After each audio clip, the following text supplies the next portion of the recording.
minhas amigas, meus amigos, minha querida nação brasileira, o meu abração. Começo agradecendo a pastora Celina, a Sandra Amaru e a Aline Andrade, lá de Foz do Iguaçu. Guerreiros e Yeshua, os loucos sabem.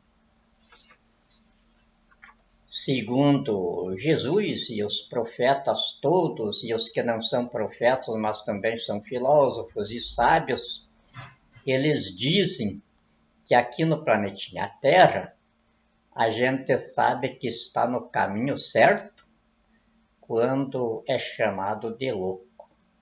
Então, por isso eu estou abraçando vocês lá, porque vocês também estão consideradas loucas, estão no caminho certo. E estando no caminho certo, estão comigo, e estão com a nação brasileira, e estão com a humanidade inteira que está esperando na nação brasileira um tempo novo.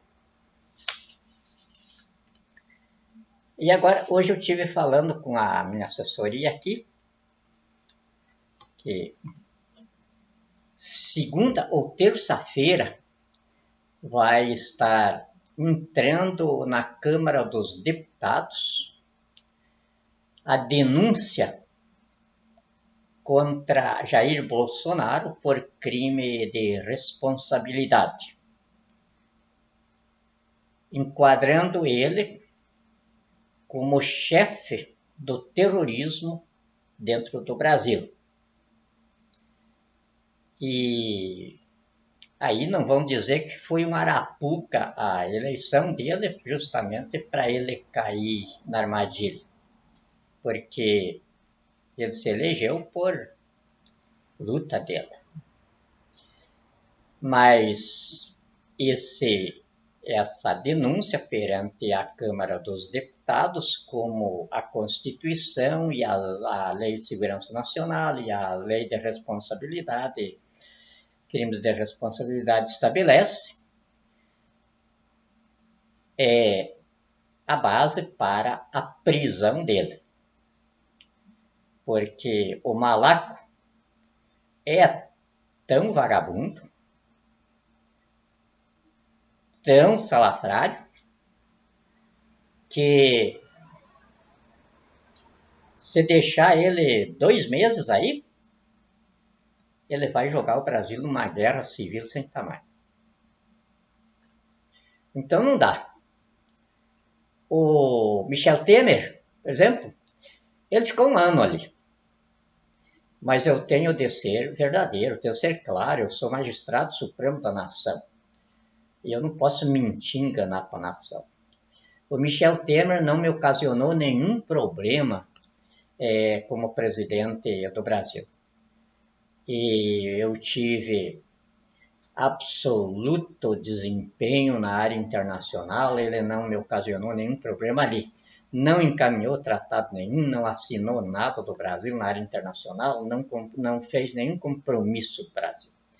Como ele disse ao comandante Moraes, eu não sou presidente, eu estou presidente. E até combinaram da gente um dia ficar os dois lá no palácio e chamar o exército lá para levar aquele que o exército não queria como comandante.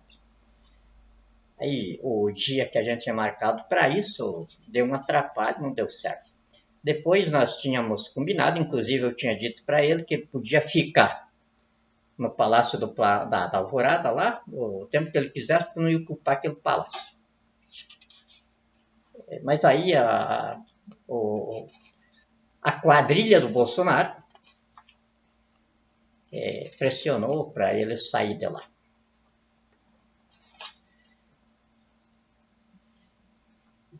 Mas eu usei bem ele e me favoreceu, porque se eu tivesse assumido o país no dia 29 de dezembro de 2017, eu ia ter seríssimos problemas. E que com o Temer na presidência, e eu construindo o Brasil, como era necessário, fizemos a coisa acontecer sem eu precisar de violência contra a nação.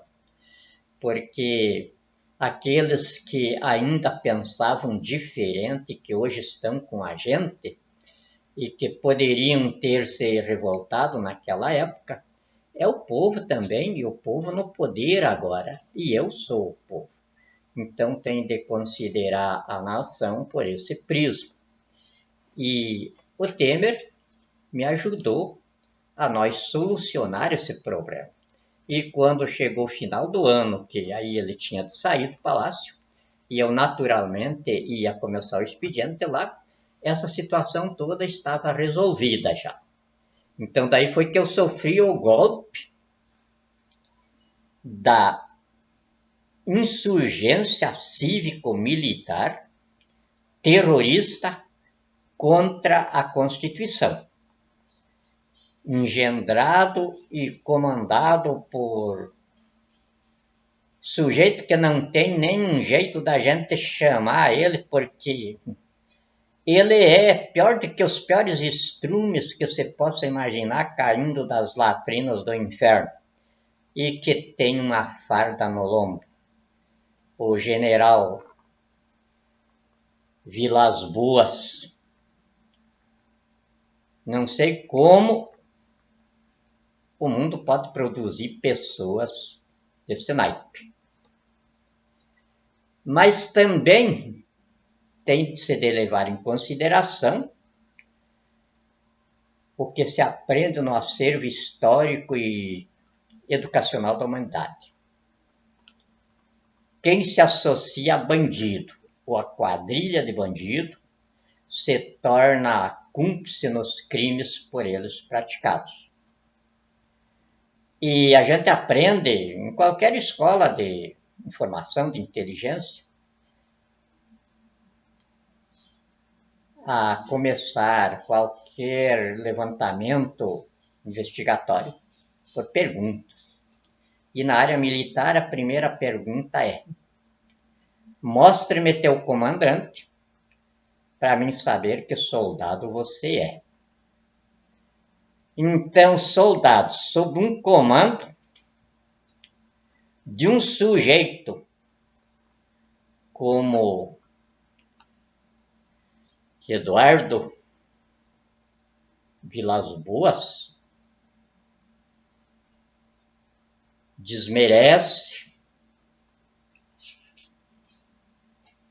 a instituição divina da farda que na doutrina cristã que produziu a civilização brasileira estabelece. O soldado é ministro de Deus, portador da arma para devolver para o inferno os demônios que encarnam na procriação humana e excedem o espaço que o sistema biológico solar poderia lhes oferecer, porque os demônios eles são muito atrevidos e têm uma capacidade de persuasão muito grande, porque eles têm um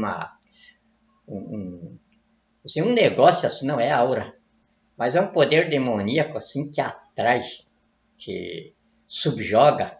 As pessoas não estimam o demônio encarnado, mas são arrebatados por ele com um certo espécie de medo de coisas que as pessoas não definem psicologicamente. E aí eles chegam rápido ao poder, eles chegam rápido aos palcos da vida e eles se sobressaem, porque eles não têm escrúpulos, eles não têm senso do ridículo, eles não amam ninguém, mas eles sabem encenar os sentimentos com uma mestria de demônios mesmo. E as pessoas se enganam. E aí aplaudem. E aí em Deus. E aí vem o mito Jair Messias Bolsonaro. Imaginem afronta contra Deus Messias, que é o Messias. O Messias é o esperado pelos judeus. Então está aí a nação judaica, e eu também, como sou brasileiro judeu, estou aí com o meu Messias agora. Um crápula, um estrume da pior espécie, é meu Messias, o esperado por nós judeus. Ou alguém pode me apresentar outro na civilização brasileira que seja pai, criado 4 filhos para fazer com eles e as mães deles uma quadrilha de bandidos para assaltar o país, em cuja atividade de assaltantes do país, eles estão entre os 2% de mais ricos do Brasil, sobre uma nação que já está com mais de 11 milhões de pessoas eliminadas por todos os tipos de crueldades, onde agora está perdendo 94 pessoas por dia só no extermínio dos corredores de eliminações do SUS. Mas Jair Bolsonaro, ou seja, o Messias Bolsonaro, com os seus filhos, está entre os 2% de mais ricos do Brasil, sem vestígio na iniciativa privada, de terem pelo menos esse dinheiro que roubam dos cofres públicos, terem montado uma bodeguinha no bairro lá do Rio de Janeiro, em qualquer lugar lá, para dizerem que não só roubaram os cofres públicos, mas também tentaram a vida na iniciativa privada como convém às pessoas de bem. Ou seja, os legítimos terráqueos aqui que nascem da procriação terráquea não são demônios encarnados. Mas depois dessa denúncia que é necessário fazer na Câmara dos Deputados, temos de cumprir os pressupostos, requisitos e condições do procedimento legal, principalmente eu, que sou jurista, não jurista de apelido, mas jurista respeitado. Quando grandes nomes na advocacia às vezes têm certas dúvidas, a mim que eles recorrem. Durante de 69 a 84, era na assessoria de inteligência do Gabinete da Presidência da República. A minha cátedra principal era de orientação jurídica aos presidentes militares do Brasil.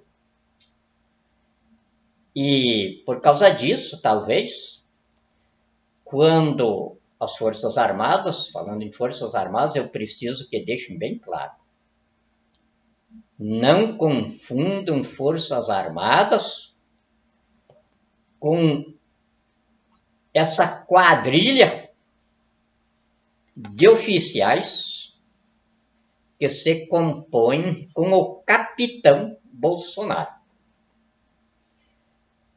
Que de militar ele só tem o apelido de capitão, pelo qual ele rouba os cofres públicos há mais de 30 anos, hoje em R$ 8.900 por mês. E esses oficiais que estão com ele, a partir do general de exército, Eduardo Dias da Costa Vilas Boas, comunista, autoformado na China, sob o comando do capitão Bolsonaro, que na verdade é um apelido, porque ele foi expulso do exército. E nós estamos verificando agora como é que depois de expulso do exército e tal, ele acabou saindo de lá reformado como capitão, sem ter nenhuma mordida de mosquito na ponta do nariz que justificasse isso. Tanto que faz quase 30 anos que está roubando os cofres públicos aí, como legislador, que começou com o assassinato que aconteceu lá no Rio de Janeiro, do seu amigo, na chapa do qual ele tinha concorrido para vereador e ficou suplente dele. E aí, como tudo na vida de Bolsonaro é mistério, existe o mistério também desse seu amigo ter sido assassinado e ele ingressou na política através do mandato do amigo assassinado. Isso até hoje. Um outro mistério extraordinário para a gente levantar. Só José Sarney conseguiu uma façanha dessas de se eternizar no poder. Mas de repente acabou perdendo o mandato. Mas Jair Bolsonaro nunca perdeu. E sempre mudando de gangue, talvez seja aí. Cada mandato era por uma gangue eleitoral diferente, usando a expressão, ou seja, a designação do ministro Gilmar Mendes, quando ele era presidente do Superior Tribunal Eleitoral. Ele dizia: gangues de bandidos, quadrilheiros, ao invés de chamar de partidos políticos. E era exatamente, a verdade é essa. Quadrilhas de bandidos agregados como partidos políticos.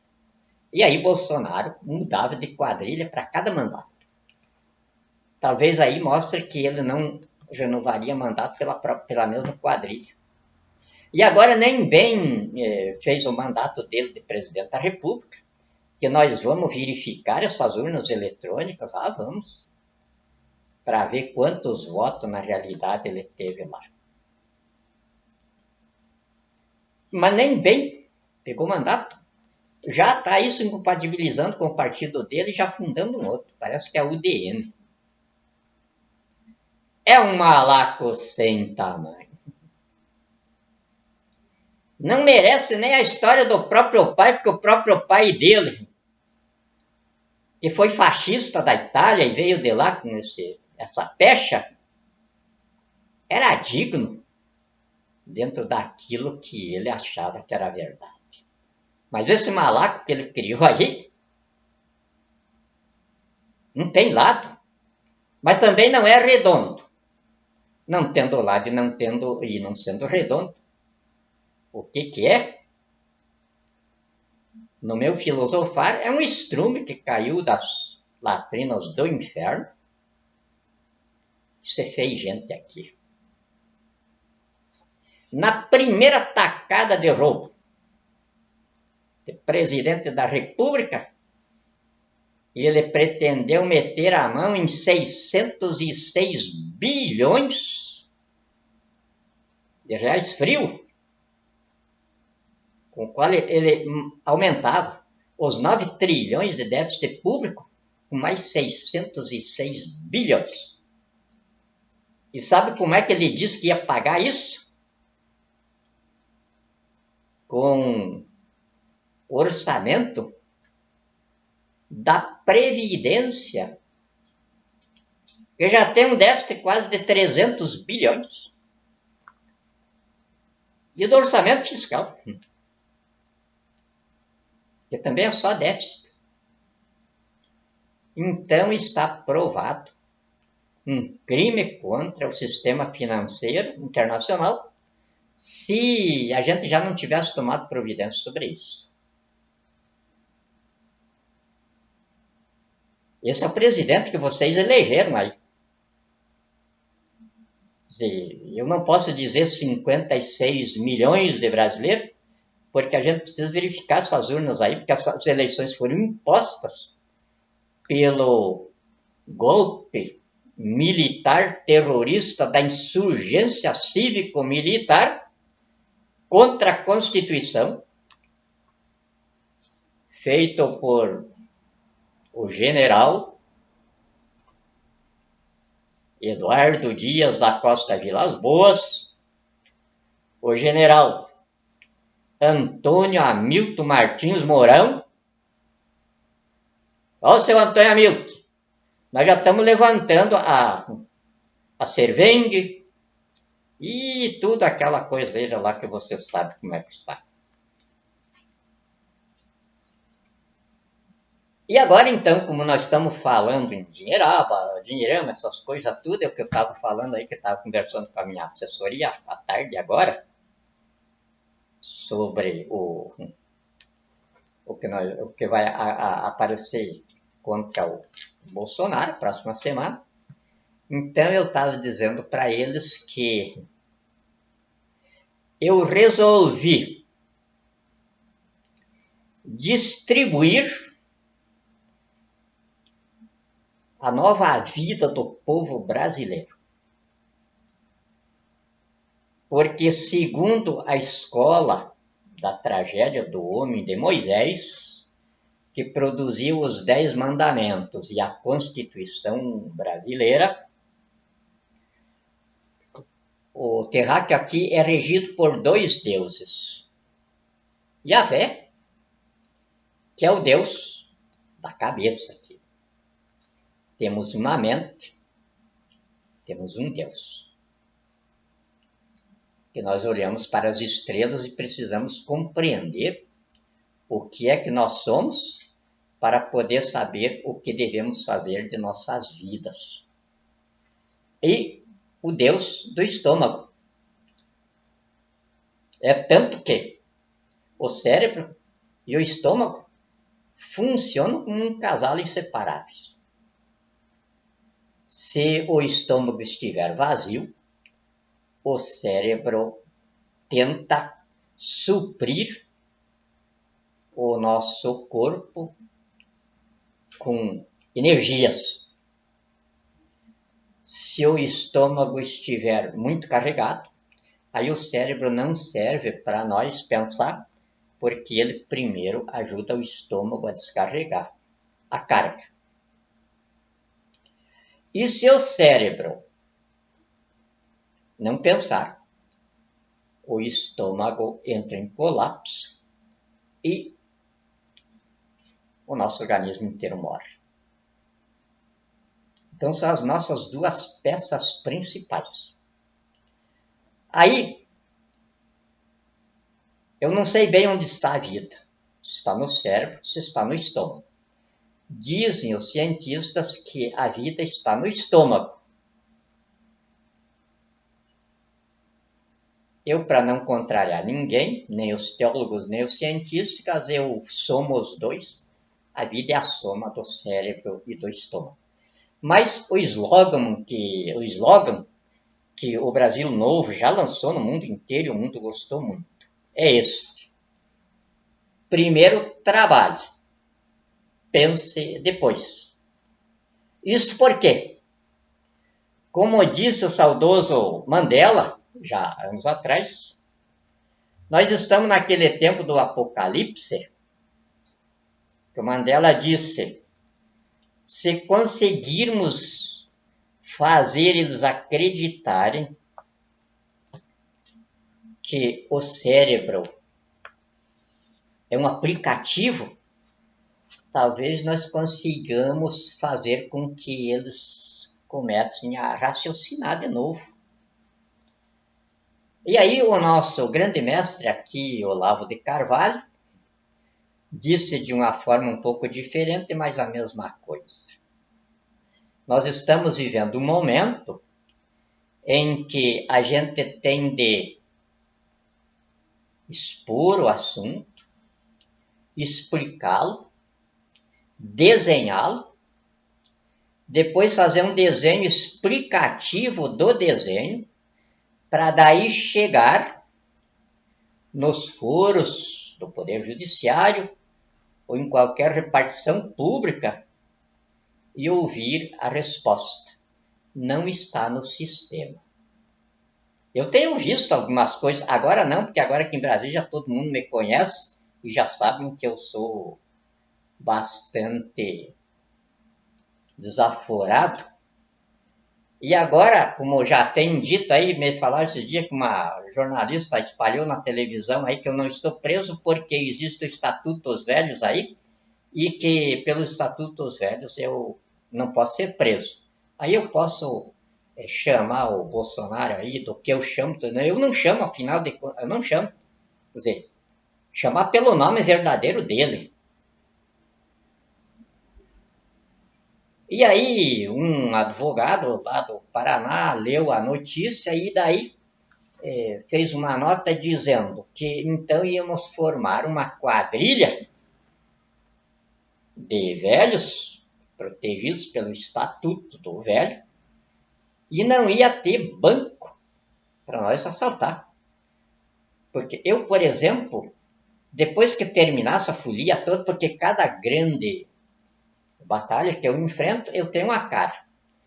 Por isso é que ninguém me localiza na época da Guerra Fria, de cortina de ferro, de destruição da União Soviética, porque em cada etapa a gente tinha uma cara, não era só eu, eram os outros tudo. E aí eu tinha de aguentar o meu pai, que ele dizia, porque às vezes eu chegava com uma cara diferente, eu não sabia quem é que estava chegando, mas depois daí eu tirava aquela cara e botava outra. Eu sempre dizia, meu filho, o homem precisa ter uma cara só. Eu te aturo porque você é um palhaço. Eu sei que a tua integridade é aquela nossa de judeu sarraceno do deserto, que tem a guerra no sangue, por isso tem de se identificar por hombridade, honradez e caráter. Então, como você de vez em quando troca de cara, é um palhaço. E eu acho que por causa disso virei contador de piada. Teve uma época que eu fazia muita gente rir. Agora não tenho tempo mais nem de fazer piada. Mas no calendário aqui eu tenho 77 anos. Muito orgulho. Só que é por fora isso. Como eu sempre digo, eu sou estrangeiro aqui. E nós estrangeiros temos cada coisa que vocês não imaginam. A gente pode deixar o corpo, penetrar locais que com ele a gente não tinha condição de ir. A gente pode, sentado dentro de uma casa, como eu vivo aqui, criar problemas quase que para o mundo inteiro. Por quê? O terráqueo aqui é uma totalidade de corpos, não só com a espécie humana, mas com as galinhas, com os ratos, com as baratas, porque todos, indistintamente, são produto do sistema biológico solar. Os invólucros para o sistema biológico solar dispersar a vida são fornecidos pela natureza.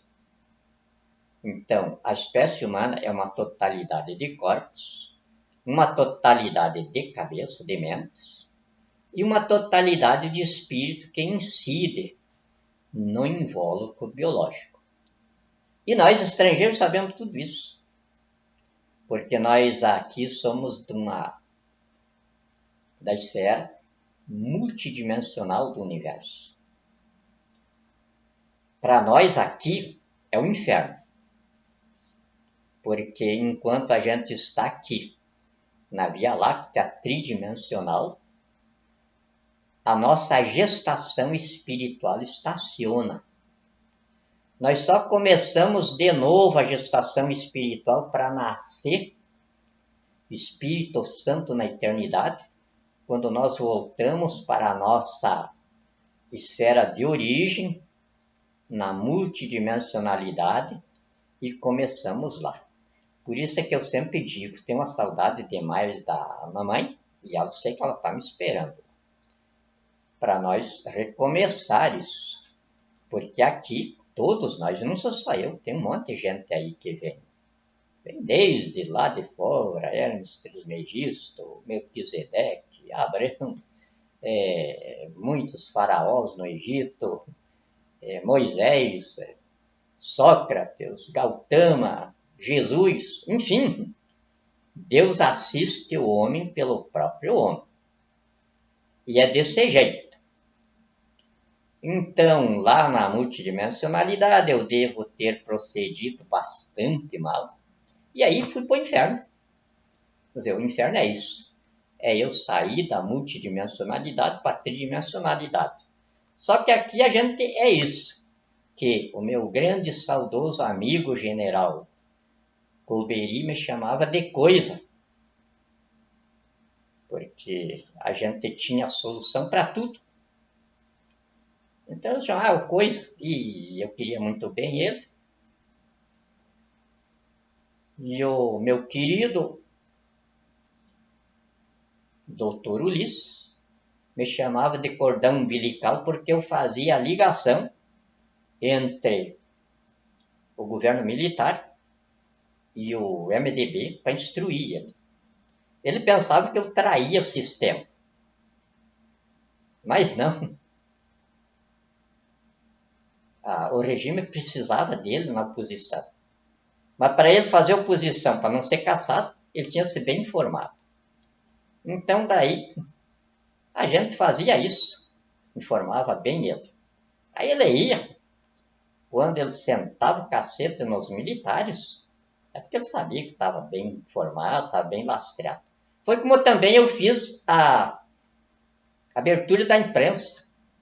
O presidente Geisel me carregou. E eu arregalei o olho quando ele me mandou abrir a imprensa, porque eu também sou jornalista, eu escrevi em tudo que era jornal. Nunca havia censura para mim. Aí ele me olhou assim, e o presidente Geisel era uma inteligência sem tamanho. Ele me olhou e aquele meio sotaque meio germânico dele, tá admirado do quê? O senhor me mandava ir à imprensa.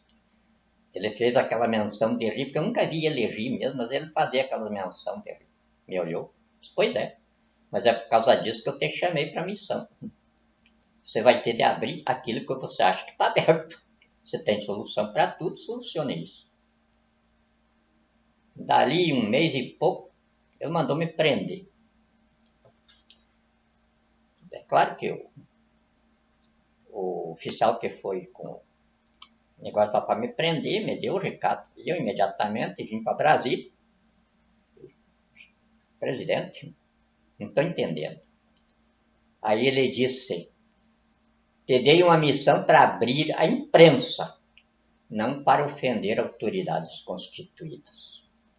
Era o presidente do Tribunal de Justiça do Estado de Mato Grosso do Sul, desembargador Acesso Terrible de Macedo. Eu tinha colocado uma denunciazinha dele na capa, e ele era bem relacionado em Brasília e tal, e acabou fazendo uma queixa daquilo. Só que daí eu disse para o presidente Geisel, eu não estou aqui para envergonhar o senhor e nem a Revolução. Mas também não aceito que o senhor me prenda sem me explicar. Ele disse, não, eu não mandei te prender, eu pedi para você vir aqui. Aí quando foi dali, na próxima edição do jornal era um semanário, aí eu estampei na capa, porque o desembargador Alcesto Terrível de Macedo, tinha sido posto à disposição. Ele só retornou à magistratura depois da anistia, que daí ele, anistiado, voltou de novo. Foi esse incidente. E aí, então, dessas peripécias todas, quando foi em 87, aí não saía a Constituição, ia sair a Constituição o quê? Juruna, Pete Mendes, Aguinaldo Timóteo, tudo grandes brasileiros. Mas para cantar, Juruna para juntar caju, castanha, vamos parar. Todos os grandes brasileiros, os 600 constituintes, todos eram grandes brasileiros. Mas grandes brasileiros naquela coisa que eles eram. Então não ia sair Constituição nenhuma. E aí, a linha dura do Exército chamou o Dr. Ulisses e colocou as cartas na mesa para ele. Ou você aceita a assessoria do Exército, ou seja, das Forças Armadas, foi o alto comando do Exército que chamou ele, ou nós temos de voltar para o poder antes que vocês transformem o país numa guerra civil. E estava mais ou menos se aproximando para isso. O Lula nas esquerdas ali, o Lula novo, com aquele entusiasmo todo, recém tinha desaparecido o prefeito de Campinas, o prefeito lá de São José, não lembro o nome agora lá, dois prefeitos lá desapareceram. E o Álvaro Dias, na campanha dele agora, queria que o Haddad levasse a pergunta dele, que ele tem escrito desde aquele tempo. Quem matou Celso Daniel? Mas o Haddad não quis levar para o Lula. Foi num debate que eles tiveram na televisão. Quer dizer, eu também pergunto quem matou Celso Daniel. Mas o Lula estava tudo empolgado, aquela barba preta dele ainda. E aí só fazia um folia. Criaram aquela foliagem ali dentro. E nós, para poder trabalhar, daí isso foi ideia do Dr. Ulisses, com o Villani, deputado federal do Bamirindos. Aí criamos, Villani é muito esperto, um político nato, nasceu político. E aí o Villani chefiava o Centrão. Daí aquela bagunça lá nos corredores, aquela coisa toda lá no plenário, enquanto isso nós estávamos fazendo posição. Como eu fiz com o Temer. Enquanto o Temer você estava presidente ali, eu plantei o Brasil sobre rochas muito profundas dos tratados internacionais do Brasil, da estrutura jurídica e constitucional do mundo, para depois aí, quando chegasse o momento de eu começar a despachar como chefe de Estado, essas bases já estavam todas elas bem alicerçadas. Então fizemos também na Constituição a mesma coisa, o centrão lá do Villani. E aí eu, Severo Gomes, Afonso Arinos, Teotônio Vilela, Dr. Ulisses, e escrevi a Constituição. Tinha mais o Bernardo Cabral, mais os outros relatores. Mas quem escreveu mesmo o livrinho foi nós. Quer dizer, se não fosse muita pretensão, eu até diria fui eu. Mas também eu tinha de contar a verdade, não fui eu. Foram os monstros sagrados do constitucionalismo que, pelas minhas origens judaicas, ajudavam a gente a escrever o livro. E então é claro que isso eu devo, e a nação toda deve, ao grande estadista, quase um profeta, presidente João Figueiredo. Tenho uma saudade danada do general. Ele era pavio curto, qualquer coisinha estava chutando a canela da gente. Mas era extraordinário em tudo. Quando eu pensei, isso até foi numa prosa um dia com São Paulo, uma roda de maçons lá do Grande Oriente Paulista, tinha mais gente ali, com o professor Manuel Ferreira Pinto, lecionava em universidades lá fora, e saiu a sugestão ali de nós fazer um curso de Constituição Brasileira. E eu me entusiasmei, até lancei. Essas escolas de governo que saiu daí foi daquela ideia. Eu não imaginei que ia proliferar tão rápido assim. Mas quando era coisa de explorar o povo, de roubar os cofres públicos, mas é pra já que o pessoal aí pega e faz. Eles só não me acabaram com o projeto Amazônia porque eu já estava muito esperto ali. Eu simplesmente apresentei os títulos, como foi o manifesto de governo que eu fiz. Aí o Bolsonaro pegou ali e levou tudo os títulos para o discurso dele lá em Davos e ninguém entendeu nada. Então eu fiz o projeto Amazônia, assim por isso a nação não perdeu. E também não temos um problema muito sério hoje, porque eu resolvi contar para o presidente Figueiredo que eu ia montar um curso de ensinar a nação a manusear o Estado Democrático de Direito. Ele ouviu tudo, aquele jeito dele, assim ele já estava bastante doente. Daí ele me disse, não faça isso, porque você é o mais novo da turma. E pode acontecer de o ideário da Revolução de 64 ainda cair no teu colo.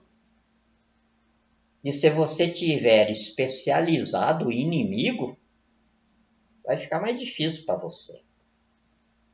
E eu ouvi e não fiz. E graças a isso, hoje eu estou aqui como presidente constituinte do Brasil, já com a nação praticamente encaminhada da guerra civil que os cientistas políticos diziam que era inevitável, para um mundo que está enterrando aquela época das guerras, aquela época de resolver pelos conflitos e a gente se entendendo pela inteligência, pela razão educada, orientado pela ciência, pelo acervo de conhecimento que a humanidade já armazenou. Se deve isso ao presidente Figueiredo. Porque para fazer a intervenção foi como tomar doce da boca de ninguém. Eu protocolizava as notificações, porque em esfera de processo histórico, foro de soberania, não se peticiona, não existe judicatura. Vou peticionar o quê? Eu vou buscar que tipo de decisão? Eu simplesmente coloco atos de Estado. Mas ninguém entendia nada. E aí o que aconteceu? Quando eles desconfiaram o que ele está fazendo, aí eles começaram a dizer, está produzindo documentos contra nós. Mas já era tarde. Aí, de repente, agora o Supremo Tribunal Federal domina bem a coisa. Inclusive, hoje, eu tenho um arquivo no Supremo Tribunal Federal para os atos de Estado que é obrigado a passar por lá. O Supremo Tribunal Federal recebe porque ele é o limite do povo no poder. Senão seria uma ditadura absolutista. Então tem um arquivo especial. Antigamente eu tinha de ir lá porque cada vez que tinha de protocolizar um documento era uma porção de tempo que eu tinha de ficar lá esclarecendo, para daí a coisa tomar rumo. Agora não. Agora eu mando qualquer um, chega lá, inclusive tem uma assessora no Supremo Tribunal Federal, eu tenho uma assessora lá que cuida disso, dessa pasta. Então chega lá, ele só chega ali na portaria lá dos guardas, olha, eu quero ir lá no gabinete da presidência. Aí o guarda às vezes não conhece, não, mas não pode ir lá. Não, telefona lá para fulano. Telefona imediatamente, aí o guarda somente escuta. E o próprio guarda acompanha até lá. Hoje está assim, mas não foi assim no início. O próprio doutor Gilmar Mendes tropeçou, às vezes, mas devo a ele o recebimento da reação de cidadania que tinha de ser feito no Supremo Tribunal Federal. Foi o doutor Gilmar Mendes que recebeu, autor e está até hoje lá, é a base, a fundação da coisa. Um grande funcionalista. Então, agora, para arrematar a prosa, vocês podem dizer que eu estou sofrendo alguma coisa na cabeça, que eu desemendo a conversa. Isso é tudo proposital. Eu tenho um certificado de doutor em psiquiatria. É claro que na área de inteligência a gente trabalha com a cabeça, não a cabeça de pessoas, a cabeça da humanidade inteira. Então todos nós temos esse título. Então isso é a propósito. Agora então eu finalizo dizendo para vocês o que eu tinha de dizer já 20 minutos atrás. Está aqui, ó. Isso aqui já saiu nas redes há muito tempo atrás. Ninguém sabe o que é. Eu estou distribuindo 500 mil reais. É um troquinho para um povo rico, mais rico do planeta. Nós somos uma mega potência do mundo. 500 mil reais é troquinho, é dinheirinho de criança. Mas eu estou começando esse Brasil rico, inteligente e poderoso com esse troquinho. Mas não é para homem. É só para as mulheres intervencionistas. Tá aqui, ó. Esse é o título. Eu tinha requisitado 5 bilhões de reais no Tesouro Nacional para a intervenção, para consolidar o processo interventorial até o dia que eu estivesse despachando como interventor na presidência da República. Mas agora eu resolvi fazer diferente. Quer dizer, nós somos um país hoje com patrimônio de 243 trilhões de dólares para ser empreendido, com lastro de emissão para esse empreendimento de 985 trilhões de dólares. É dinheiro para burro, como diz o gaúcho. Já imaginou o que é 985 trilhões de dólares, não é de reais? A dívida pública do mundo inteiro, no balanço que o FMI nos apresentou, é de 715 trilhões. Eu tenho, no Tesouro Nacional, já requisitei isso, 985 trilhões para emissões. Eu digo isso, e aí o Bolsonaro e o economista dele, o pessoal dele ficam doido, querendo saber como é que faz a coisa. E eu estou aqui com os títulos. Esse título aqui, eu passei 500 milhões para o Exército, 350 milhões para a Polícia Federal. Depois já distribuí algumas coisinhas aí para o pessoal da intervenção. E agora estou dando 500 mil reais para cada mulher intervencionista. Para nós começar o Brasil por aí. não vai existir mais Bolsa Família, nem qualquer tipo de esmola, porque o povo brasileiro vai ter vergonha de receber esmola. Nós vamos ser como o povo suíço, como o povo sueco, como o povo das economias altamente qualificadas. Oferecer qualquer bonificação para um suíço é mesmo que dar um tiro na cara dela. Nós brasileiros vamos ser a mesma coisa também. Então nós estamos começando com isso. As mulheres intervencionistas brasileiras estão começando agora o tempo da mulher. Eu já tenho dito isso várias vezes. Estão começando aqui com um crédito de R$500 mil a resgate pelo Tesouro Nacional. Isso aqui, a partir da próxima semana, as pessoas, as mulheres intervencionistas. E aí não vem querer todo mundo aí ser intervencionista, porque nós temos, durante esses mais de 10 anos, em Facebook e todas essas redes aí, nós selecionamos as intervencionistas. Então estamos aguardando por elas. R$500 mil. Não é dádiva, não. As mulheres brasileiras são donas de um patrimônio de 243 trilhões ainda a ser empreendido. E de uma riqueza líquida no Tesouro Nacional de 985 trilhões. Então, o que é R$500 mil para elas começarem um negocinho?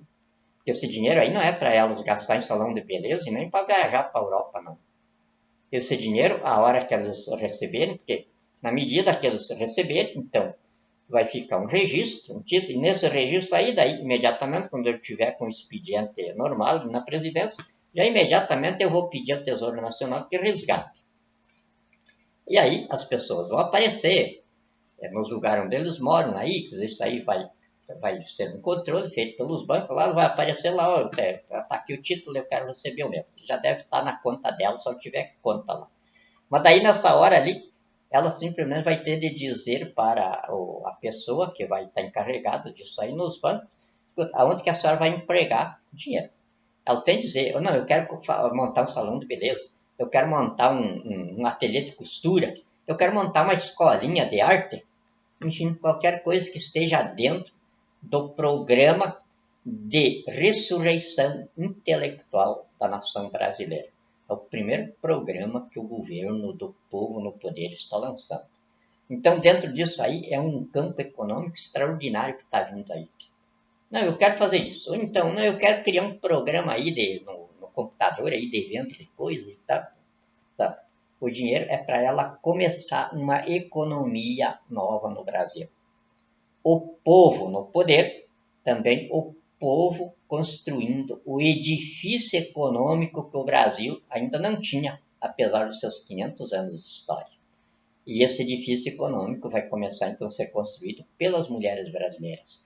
E o recurso para elas começar, isso aí está aqui. Não precisa ser doutora, não precisa nem saber ler. E não precisa nem a gente indagar sobre personalidade, porque toda mulher é naturalmente dotada de caráter, dotada de hombridade, dotada de honradez. Senão não pode ser mãe. Faltando um desses requisitos na mulher, ela não suportaria gravidez. Então não precisa. O homem a gente precisa perguntar.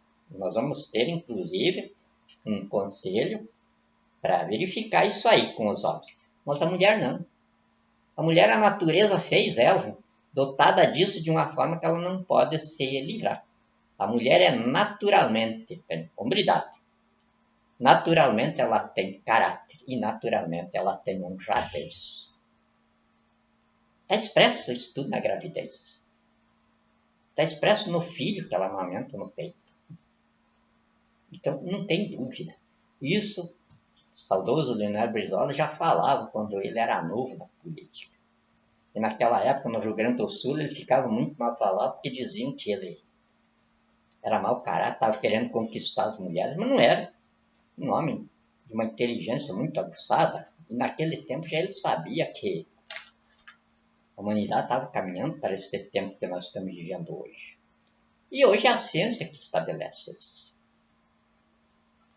Então, como já prosemos 54 minutos, e para mim, pouquinho tempo nesta hora, mas para vocês é muito. Vamos encerrar a prosa com isso aqui. Eu acho que é um bom encerramento. Está aqui, ó. Bonitão o papel.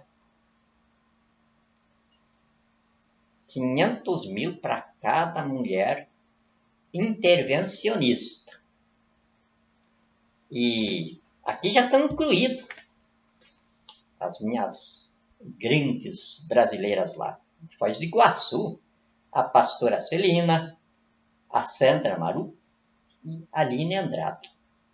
Criaram esta organização aqui e eu achei muito bonito. Avante, continue. E podem dizer que estão falando no meu nome. Que a presidência da República que está por trás. E todas as mulheres que estão conosco. Eu tenho um time aí que vocês não imaginam. Grandes mulheres. Porque, como a ciência diz, por trás dos grandes homens existem as grandes mulheres. E eu não seria, então, o peão número 1 da nação se não tivesse essa retaguarda. Então, as mulheres brasileiras, o meu respeitoso beijo em seu coração. Aos homens, o meu abração. E um abraço caloroso a toda a nação. Muito obrigado.